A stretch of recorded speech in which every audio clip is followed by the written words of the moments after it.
Sunday morning, just after 7 o'clock, I have arrived. See all this bamboo on this side of the fence? Look real quick, see, there's the fence. A couple years ago, 3 years ago maybe, city inspector, new guy, shows up and says all this has to be cut back to the fence line. And I said, but that's city property. Doesn't matter. I have to do it. So I told him I'd do it.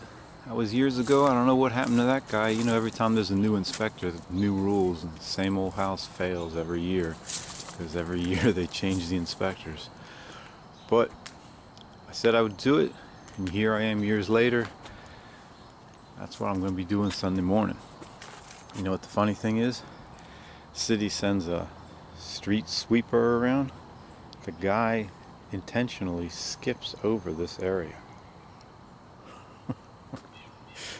So the city doesn't have to maintain, but I have to do their job.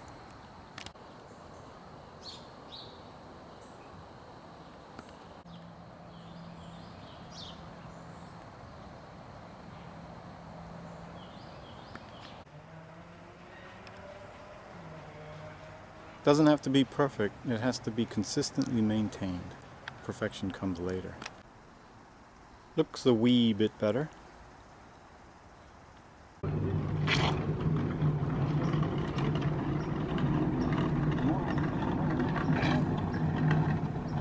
It's not perfect, but it doesn't have to be. It'll grow into perfection. It's just like that pretty young girl on YouTube says. All you have to do is post a video and you'll get thousands and thousands of subscribers. All I have to do is rake some leaves, cut some ivy, and I'll get thousands and thousands of people that want to come out and help.